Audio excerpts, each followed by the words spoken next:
Est-ce que vous pensez que la BD, c'est forcément quelque chose pour les enfants? Aujourd'hui, je reçois Pénélope Bagieux et elle m'a fait le meilleur compliment. Elle m'a dit on m'a jamais posé ces questions-là. Avec Pénélope, on parle de son engagement en tant qu'autrice de BD et on va parler des différents engagements qu'elle a pu avoir, comment elle envisage, elle, la BD dans le rôle sociétal. On parle évidemment de son dernier opus autour des sorcières. Vous allez voir, c'est un épisode vraiment passionnant qui donne une autre image, je pense, de la BD et de la manière dont Pénélope l'envisage. Donc je vous laisse avec cette écoute. Allez, Vlan, c'est parti.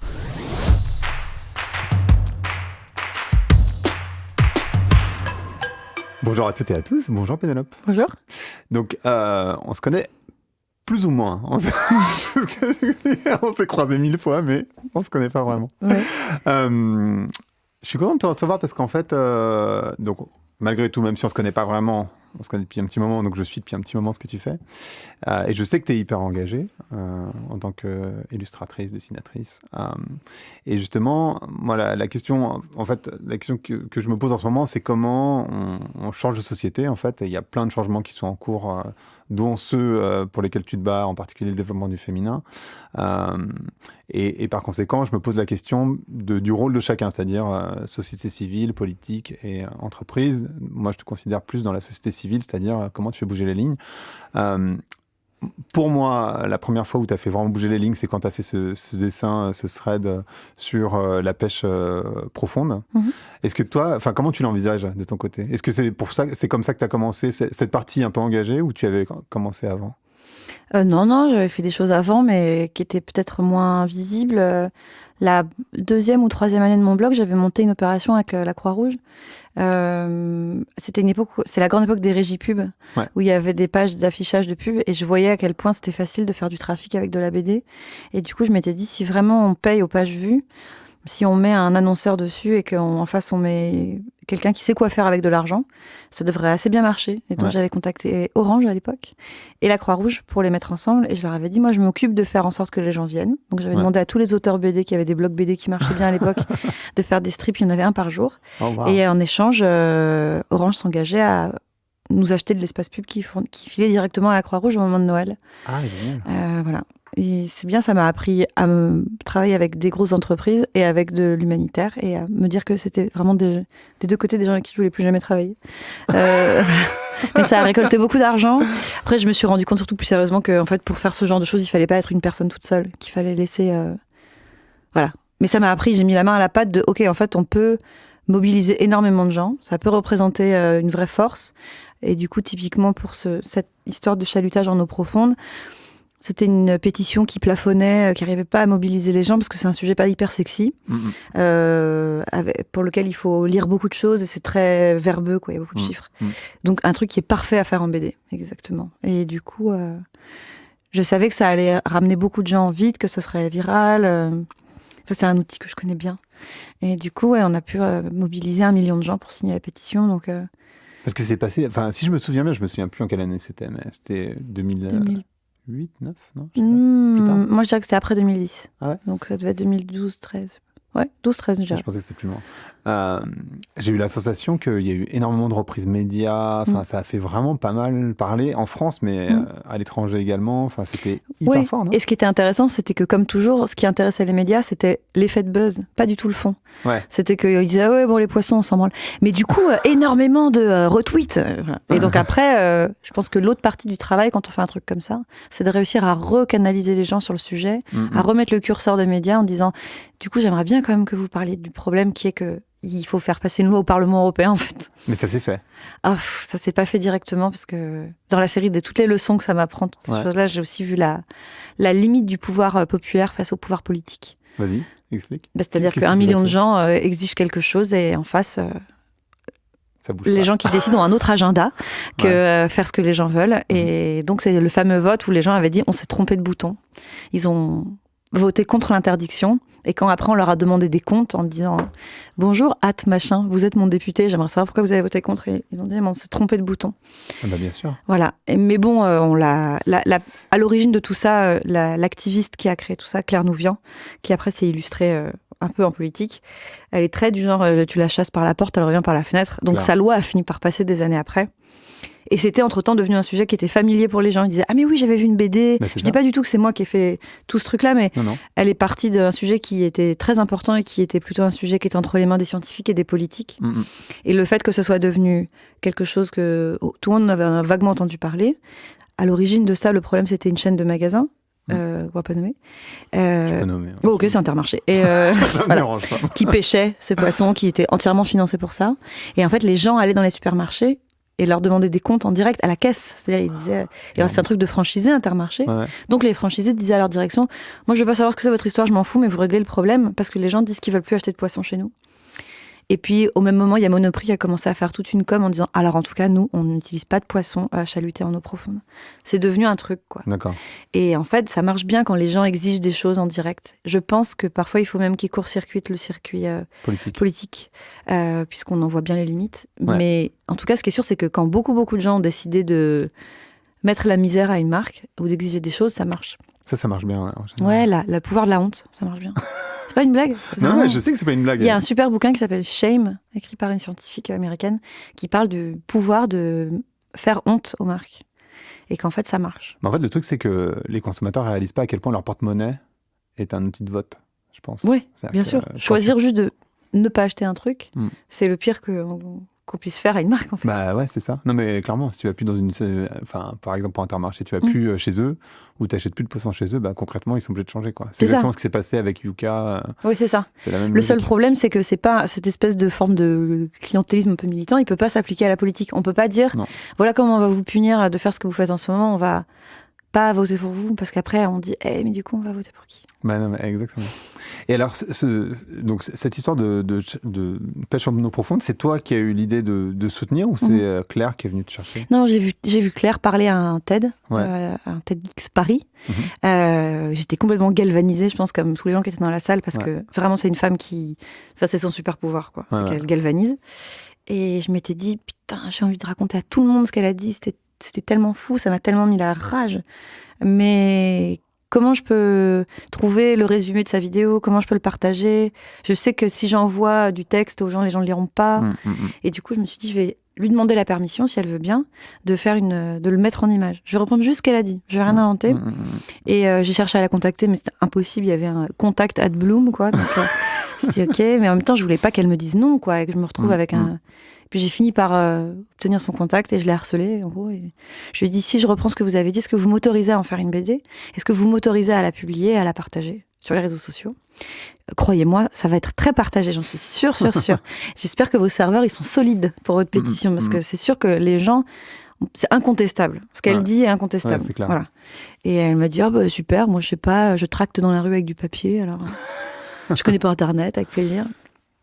Et voilà, et après, en plus, on est devenus hyper copines. Ah, c'est top. J'ai tout gagné dans l'histoire. Tu as tout gagné. Voilà. Et alors, est-ce que justement, donc, sur la question que je te posais à l'origine, est-ce que tu crois que c'est le rôle des artistes, ou en tout cas, toi, est-ce que tu envisages ça comme ça, d'être engagé d'une certaine manière dans un mouvement de société Je sais pas si c'est le rôle des artistes. D'un point de vue personnel, je comprends pas comment on peut ne pas aligner ce qu'on fait avec ce qu'on pense. Pas parce qu'on est quelqu'un de formidable ou que c'est une question d'éthique, c'est que sinon on est consumé par ce qu'on vit. Si jamais on n'arrive pas à le traduire en gestes, c'est presque une façon de se défouler. C'est que si jamais on est hyper remonté toute la journée par le fait que le monde va mal, mais qu'on arrive à complètement cloisonner et à dessiner des choses qui n'ont rien à voir, chapeau. Moi, je sais pas, qu'est-ce que tu fous de ta rage si tu la mets pas dans ce que tu fais ? Mais il y a plein de gens qui font pas ça, cela dit. Ben moi, elle me bouffe sinon. Après, sur le fait de dire, mais moi, je veux pas faire de politique, alors là, je pense que c'est une question de privilège. Quand on arrive à vraiment être déconnecté, d'avoir l'impression qu'on peut ne pas être politique, pour moi, c'est soit qu'on est très jeune, et du coup, ça viendra, soit qu'on est vraiment extrêmement privilégié, parce que c'est compliqué de pas être politique aujourd'hui. Ouais, dans le monde qui bouge en ce moment. Ouais, c'est compliqué de dire, je sais pas, ça m'intéresse pas. Ou je vois pas très bien ce que je peux y faire, moi. Alors ça, c'est plus légitime comme question, qu'est-ce que je peux y faire ? Et c'est difficile, et c'est tout un cheminement de se dire, à mon échelle, quoi qu'il arrive, je peux faire quelque chose. Mais de dire, ça m'intéresse pas trop, j'ai très envie de parler avec les gens qui disent ça. J'ai vraiment très très hâte de savoir à quel moment le politique, pas la politique, mais le politique ne les touche pas, en fait. Je sais pas dans quel truc d'enfant bulle y vivent, mais ça m'intrigue. Et alors après, les sujets qui t'ont intéressé, ou en tout cas sur lesquels moi j'ai vu poindre ton nom, c'est le féminisme, forcément. Non, enfin, oui. Enfin, c'est vraiment il y a eu des sujets entre les deux, j'imagine. Oui. Mais moi, c'est celui-là que j'ai vu passer. Qu'est-ce qui fait, enfin, en dehors du fait que tu es une femme, donc c'est logique que tu t'intéresses à la question, mais encore que, en réalité, il y a plein de femmes qui ne le sont pas, féministes. Pourquoi tu t'es impliquée autant sur ce sujet? Mais je me suis pas impliquée autant sur ce sujet, en fait. C'est marrant de voir ça comme mon nouveau sujet. L'année dernière, la couleur de l'année, c'était le taupe, et cette année, c'est... En fait, déjà, tout cet engagement-là, c'est le même. C'est-à-dire que c'est de la colère de voir un vieux monde qui refuse d'avancer. C'est le même problème. Tout est corrélé. Et j'ai pas l'impression de m'être dit, je vais me lancer à fond dans le féminisme. J'ai fait des livres dans lesquels les personnages sont des femmes. On m'a systématiquement demandé, alors pourquoi toujours choisir de parler de femmes? Voilà, ça, on a fait émerger le problème rien qu'avec les questions. Quand je commençais la promo des culottés et qu'on me disait, finalement ce livre il est presque féministe, j'ai obligée de devenir dingue et de dire, il est complètement, qu'est-ce que c'est que cette question débile en fait? Oui. Et c'est pas mon travail qui est engagé, c'est tout ce qui se passe après, autour, qui m'oblige à réagir. En fait, c'est une forme de militantisme de conséquences, quoi. C'est que jamais de la vie on commence un livre en se disant je vais traiter tel sujet militant. Je pense que personne ne fait ça. Mais après, quand on le défend et quand on rencontre les gens qui lisent et qu'on a des conversations autour de son travail, c'est là qu'on se rend compte de ce qu'on a mis dedans soi-même. Donc voilà. Et donc là, le prochain bouquin, c'est Les sorcières. Ouais. Et ce que je te disais, c'est que donc je l'ai lu évidemment, et donc j'ai reçu Odile Chabriac ici, etc. Je me suis beaucoup intéressé, tu connais Maï, etc. Donc je me suis beaucoup intéressé à la puissance du féminin, aux sorcières, évidemment, à tous ces sujets-là. Et donc moi je m'attendais, enfin c'est bête, mais moi ce que j'avais en tête, c'est que ça allait être un bouquin sur les sorcières qui défendait justement, tu vois, une vision hyper positive de la sorcière, etc. Et en fait, du coup, et je savais que tu avais bossé avec Mona en plus, donc. Et en fait, ce que j'ai trouvé, c'était une image assez négative de la sorcière. Et j'étais vraiment surpris. Mais en fait, Sacrée sorcière, c'est l'adaptation d'un roman pour enfants, qui est une fable fantastique dans lequel il y a des créatures horribles, mangeuses d'enfants, qui prennent l'apparence de femmes pour les duper. Et qui, du coup, ont plein de traits physiques de créatures surnaturelles. Elles ne sont pas du tout des femmes. Et dans le livre, il y a une autre femme, qui est une femme forte, autonome, hyper débrouillarde, qui s'affranchit complètement de l'autorité masculine, qui fait un peu peur à la société, et qui est très bizarre. Et c'est vraiment une sorcière moderne, et c'est la grand-mère, et c'est l'héroïne du livre. Donc on a d'un côté des créatures qui n'existent pas, qui sont magiques, et puis la grand-mère, au début, elle explique à son petit-fils que pendant hyper longtemps, pendant des siècles, on a persécuté des femmes en les traitant de sorcières et en les foutant au bûcher parce qu'elles faisaient peur au patriarcat. Et son petit-fils lui dit « Mais toi, mamie, à cette époque, on t'aurait brûlé alors ?» Et elle dit « Mais complètement, mon chéri. » Ça, c'est quelque chose qui était déjà dans le bouquin, ou c'est quelque chose que tu as rajouté? Non. La grand-mère, elle était déjà super cool dans le bouquin d'origine. C'est un bouquin qui a 30 ans et elle fumait des gros cigares et elle picole et voilà. Elle est assez transgressive. Mais le fait que pour moi, ça a toujours été le personnage autonome, féminin, fort et hyper brut et puissant. Aujourd'hui, avec la lecture moderne qu'on a du personnage de la sorcière, c'est évident que c'est une sorcière. Voilà. Et tu as la sensation que le recul que tu as sur le secteur de la BD de manière générale, est-ce que tu as la sensation que justement les artistes essayent de prendre des positions? Moi, j'ai l'impression quand même que pour beaucoup, tu sais, ils se posent la question de engagement versus chiffre d'affaires, en fait. Quelque part, c'est soit il faut que je vende, soit il faut que je sois engagé. En tout cas, je vois ça chez beaucoup d'artistes. Pas nécessairement en BD. Non, pas nécessairement en BD, je parle de manière générale. Tu vois, tu as des films engagés et puis tu as des films commerciaux, quoi. Ou tu as de la musique engagée et puis tu as de la musique commerciale. Je sais pas si c'est la même chose en BD. Conscient. Voilà, c'est ça. Non, mais c'est exactement ça, quoi. Est-ce que tu as l'impression que c'est la même chose en BD ou est-ce que la BD, c'est un univers un peu différent? Est-ce que tu as l'association que ça bouge? J'ai l'impression qu'il y a pas mal de BD très engagés. Et puis aussi, la BD, elle permet de faire la bande dessinée, ça reste un art populaire qui est là pour raconter des histoires à des gens qui ont n'importe quel âge. Donc on peut pas être aussi didactique et faire un document, pas faire un brûlot, quoi. Il faut que ça reste une histoire qui soit plaisante à lire. La difficulté, c'est de quand même en profiter pour en caler une et faire passer un message. Et moi, j'ai lu récemment pas mal de BD qui faisaient ça très subtilement et très habilement, même si elles prenaient la forme d'un pur entertainment, quoi. Ouais. Par exemple, tu vois, je pense à ça, j'ai lu récemment une BD qui est super, qui est le début d'une trilogie qui s'appelle, que je dise pas de conneries, Le Château des Animaux, je crois. Je la connais pas, donc je te reprendrai pas. Et qui donc est vraiment, alors c'est un grand format cartonné en couleur, en dessin hyper réaliste, sur une histoire d'animaux qui prennent possession d'un château, d'une ferme désaffectée. Puis bon, c'est un peu la ferme des animaux d'Orwell, mais c'est super beau, il y a de l'action, c'est magnifique, etc. Et en fait, page 2, t'as compris que c'était vraiment une caricature de la société. Et de comment les luttes de pouvoir se font et comment c'est toujours les mêmes qui bossent pour les autres et c'est bouleversant et ça met très en colère et c'est hyper brutal, mais d'extérieur on peut rien leur reprocher. C'est très gentil, c'est une BD qu'on peut offrir aux enfants, c'est super. Je pense que les auteurs de BD sont capables de manière hyper subtile de faire du rap conscient. Tu peux faire de la BD consciente de manière méga subtile et où mamie offrira quand même la BD à son petit-fils à Noël. Ouais. Je pense qu'on est assez habitué à faire ça parce que pendant très longtemps, les auteurs de BD, on a voulu absolument que ce soit des gens qui écrivent des trucs pour les enfants un peu gna. Et c'est des gens qui avaient déjà plein de choses à dire. Donc on est assez habitué au cheval de Troie des belles images pour dire des choses difficiles. Ah, c'est marrant parce que moi j'ai l'association, mais peut-être parce que c'est moi qui ai vieilli bêtement, que la BD pour adultes, finalement, c'est quelque chose d'assez récent. Non ? Oui, il y a un truc aussi qui a vraiment existé, qui a explosé en France dans les années 90. C'est pas si récent, ça fait 30 ans du coup. Tu étais un enfant. Avec une maison d'édition qui s'appelle l'Association, qui a quand même vraiment mis en place ça et qui a permis aux auteurs de raconter les histoires qu'ils voulaient, comme ils voulaient, sans contrainte de format. Et donc plein de nouveaux récits et plein de nouvelles voix ont commencé à pouvoir exister. Mais là, elle a atteint sa maturité quand même, cette époque-là. Maintenant, il y a vraiment des bandes dessinées qui parlent de tout. Il y en a beaucoup justement qui deviennent de la BD documentaire. Tu vois, il y a une BD qui a très bien marché sur les algues qui envahissent la côte, etc. Enfin, tu peux vraiment faire du documentaire très... Il y a des auteurs de BD qui sont interdits de séjour aux États-Unis. Ah ouais ? Ouais, parce qu'ils... Ah waouh ! Ben oui, bien sûr, on peut se faire des ennemis politiques en faisant de la BD.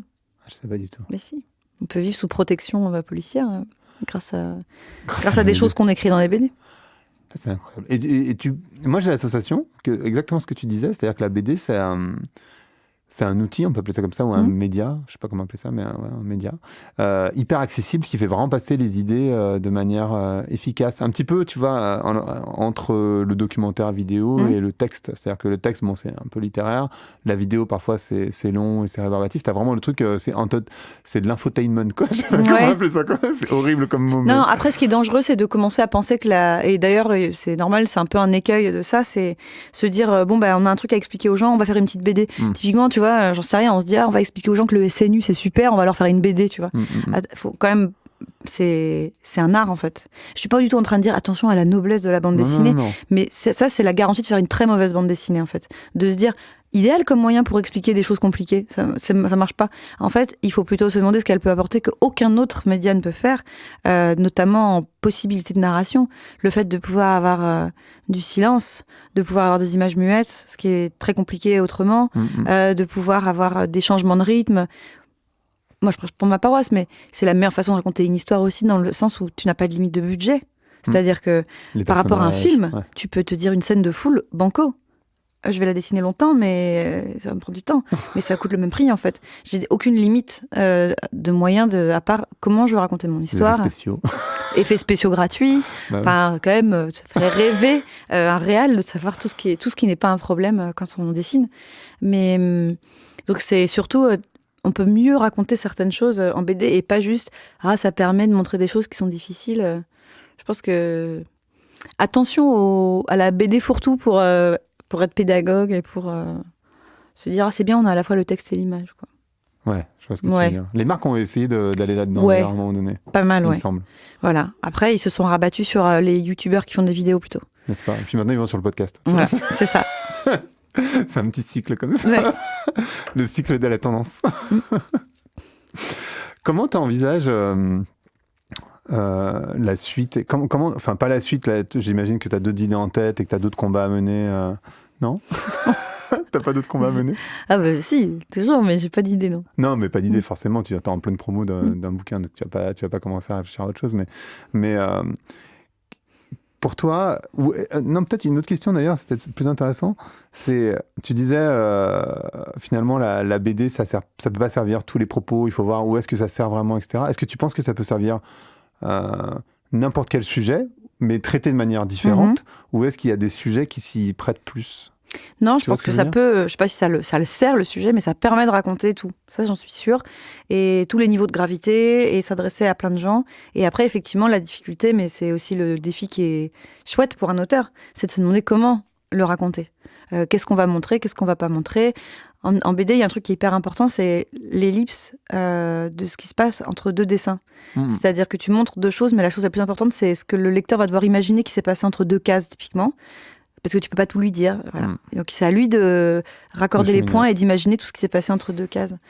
C'est l'art elliptique. Voilà. Et c'est ça qui est chouette, c'est de se dire une scène super dure. Alors dans quel sens je vais la tourner pour que ce soit beau, pour pas cacher, mais en même temps on peut pas tout montrer. En fait, on peut se permettre de décoller du réel. On peut être complètement poétique au milieu de quelque chose de très réaliste. On peut faire une ellipse, on peut avoir de la voix off, on a vraiment l'éventail de tout ce qui est possible comme outil de narration.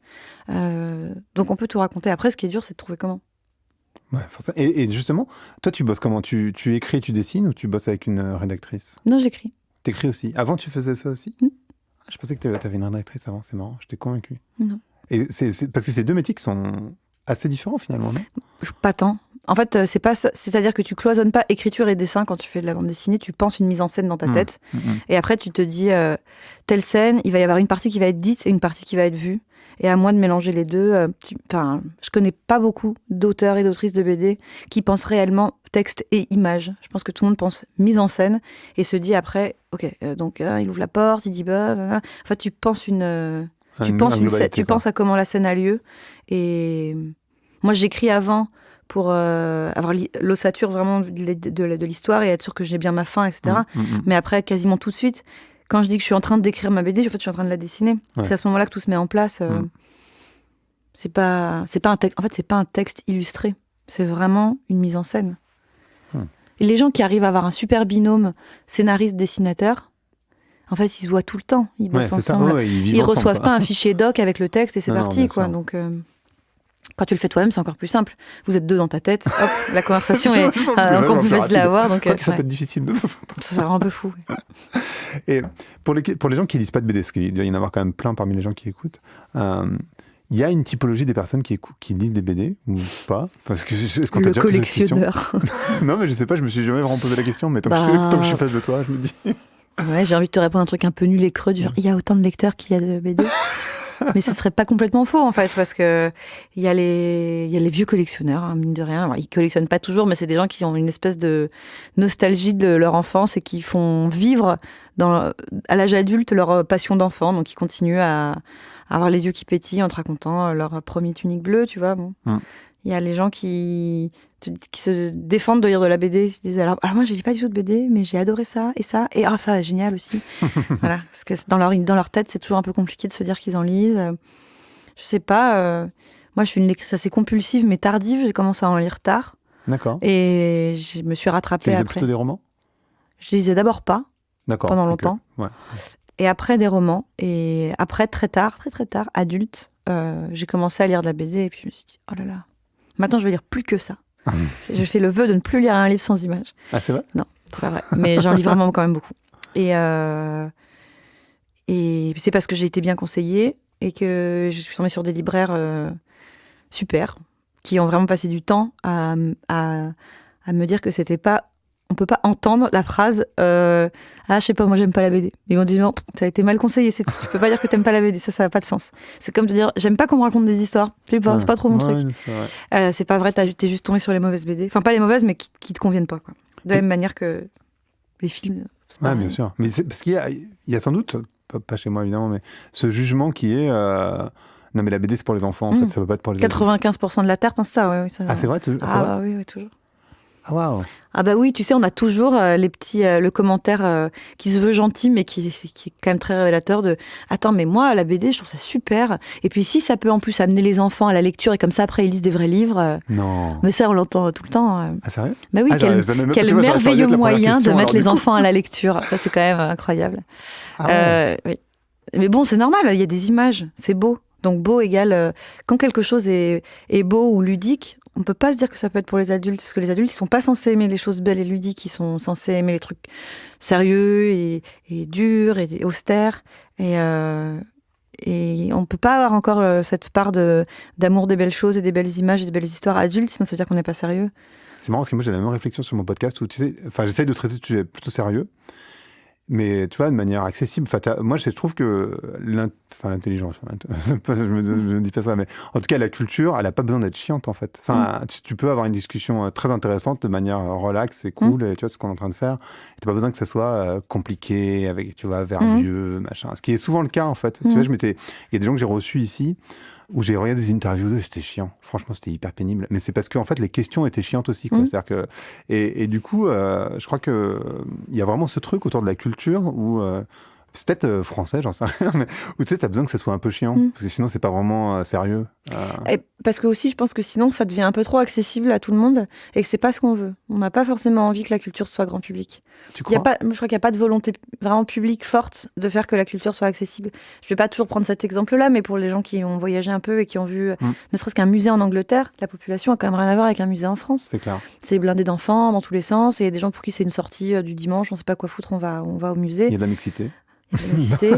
En France, il y a même quand on a choisi parfois de tenter la vraie gratuité, les mêmes gens reviennent plusieurs fois, mais il n'y a pas de nouvelles personnes. On n'arrive pas à ouvrir les bras très grands en disant la culture est accessible, et c'est le casse-tête de toutes les politiques culturelles, mais c'est-à-dire comment faire pour que les gens n'aient pas l'impression qu'ils sont exclus, qu'ils n'ont pas les codes, que c'est pas pour eux. Et je pense que c'est une des forces de la bande dessinée, c'est que pour le coup, elle ouvre vraiment les bras, quoi. Alors, du coup, le revers de la médaille, c'est qu'on dit « Ah oui, Mickey, les enfants ». On dit « Bah ok, soit, les Mickey, les enfants ». Mais pas que. Et du coup, si jamais, sous couvert des Mickey et des enfants, on a aussi « Ah ouais, la guerre froide et la Shoah ». Bah tu vois, en fait, c'est cool, en fait. Tant mieux. Je trouve que il faut vraiment être fier de la popularité de la bande dessinée. C'est pour ça que vouloir absolument en faire à tout prix un événement Télérama, le roman graphique. C'est très bien d'inventer des classifications dans la BD pour dire ça, c'est de la BD sérieuse. Et moi, je l'ai vu même avec mes propres albums, tu vois, comme à un moment, tout d'un coup, on m'a donné le badge de « Ah, maintenant, tu fais de la vraie bande dessinée, tu fais de la biographie, tu vois. » C'est quoi de la vraie bande dessinée? Ah, c'est sérieux, tu vois. Ça suffit, les histoires de gonzesses. Maintenant, c'est des biographies. C'est sérieux. On peut s'en servir dans les écoles, tu vois. Je dis « Mais non, en fait, j'espère que vraiment, jusqu'à la fin de ma vie, ce sera... » des petits Mickey et que les enfants ils diront pas c'est chiant, c'est vraiment une défaite. Quand on fait des livres chiants, c'est une défaite, quoi. Mais pour tout le monde, enfin ouais, c'est bizarre. Ouais, mais il y a une respectabilité à gagner dans les arts populaires. Tu vois, tu parlais de la musique, mais c'est pareil. Ah, c'est quand même très grand public, c'est très, tu vois. Très populaire. Très populaire. Populaire, c'est pas un mot qui fait rêver, tu vois. Non. Alors que c'est la grande victoire de la culture, c'est quand elle est populaire. Ouais. C'est comme tu sais, on appelle de la vulgarisation. Tu sais qu'il y a un mot, en fait, et j'avais cette discussion avec Aurélie où tu sais, il y a les chercheurs, et puis de l'autre côté, il y a les gens qui... vous faites de la vulgarisation. Et elle fait de la vulgarisation. Et en fait, c'est vraiment, tu sais, c'est un mot qui est moche. Alors qu'en fait, c'est génial, parce que justement, le but de la culture, c'est de la rendre accessible. Enfin, et accessible, ça veut pas dire débile. Enfin, c'est pas... Oui, du savoir. Dans son cas à elle, et dans le cadre de la vulgarisation, le fait de transmettre le savoir, comment ça se fait que ce soit pas plus valorisé, le fait que des gens fassent ça? Ben ouais, mais c'est ça la vraie intelligence pour moi. Enfin, de réussir à transmettre, parce que sinon tu restes dans ta petite tour d'ivoire et c'est sympa, mais du coup la BD aide pas mal à faire ça, je trouve. Ouais. En tout cas, toi tu t'en sers beaucoup comme ça. C'est marrant d'ailleurs ce mot vulgarisation, qu'on a inventé un mot, qu'on n'ait pas pu s'empêcher d'en faire un mot dégueulasse. Tu vois. Ouais, parce que c'est vulgaire à la base. On aurait pu plutôt se focaliser sur le fait que ça élargit, que ça ouvre, on va dire c'est vulgaire. Ouais, c'est marrant quand même. C'est drôle. Bon. Ce podcast s'appelle Vlan. Je voulais savoir à quoi tu veux ouvrir ou claquer la porte. Et où, comme tu veux. C'est dur comme question. Les gens, ils disent quoi en général? Ils disent les choses qu'ils veulent plus voir. Écoute, ils peuvent dire un truc par rapport à ce qu'ils viennent de raconter. Ouais. Ou alors rien à voir. Tu peux dire je ferme la porte à la gare. Non, je te... À quoi j'aimerais bien fermer la porte? Mais moi, j'ai le pouvoir de fermer la porte à rien, malheureusement. Si je pouvais... Si j'avais le Death Note en main. Non, je sais pas. J'aimerais bien ouvrir la porte à un peu d'optimisme. Je vais parler vraiment perso. En ce moment, donc je fais la promo de mon album, donc je fais beaucoup d'interviews où on me demande si je trouve que quand même c'est mieux là depuis quelques années, tout ça, les femmes et tout. Et à chaque fois, j'ai l'impression de les plomber. J'en dis non, je trouve pas, moi. Je trouve pas que ça avance très vite. Je trouve pas que ce soit super. Donc j'aimerais bien ouvrir la porte à un peu d'optimisme. J'aimerais bien être comme les militantes que je connais qui sont les plus fortes et les plus enthousiastes et qui arrivent à se concentrer sur les signaux positifs et se dire il y a quand même du mieux. J'aimerais bien parce que moi j'ai l'impression qu'on fait que plonger de plus en plus et que c'est inéluctable, qu'on fonce dans le mur politiquement et de me dire mais non, regarde, il y a plein d'initiatives.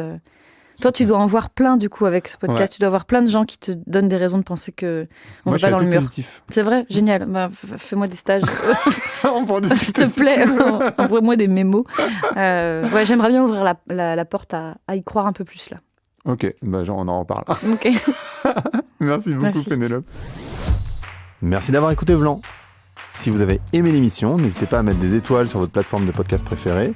Vous pouvez aussi partager l'émission sur vos réseaux sociaux, sur Instagram Stories ou sur Facebook ou LinkedIn. Je suis Grégory Pouy. Vous pouvez me retrouver sur l'intégralité des plateformes sociales sous le nom Greg from Paris. À bientôt.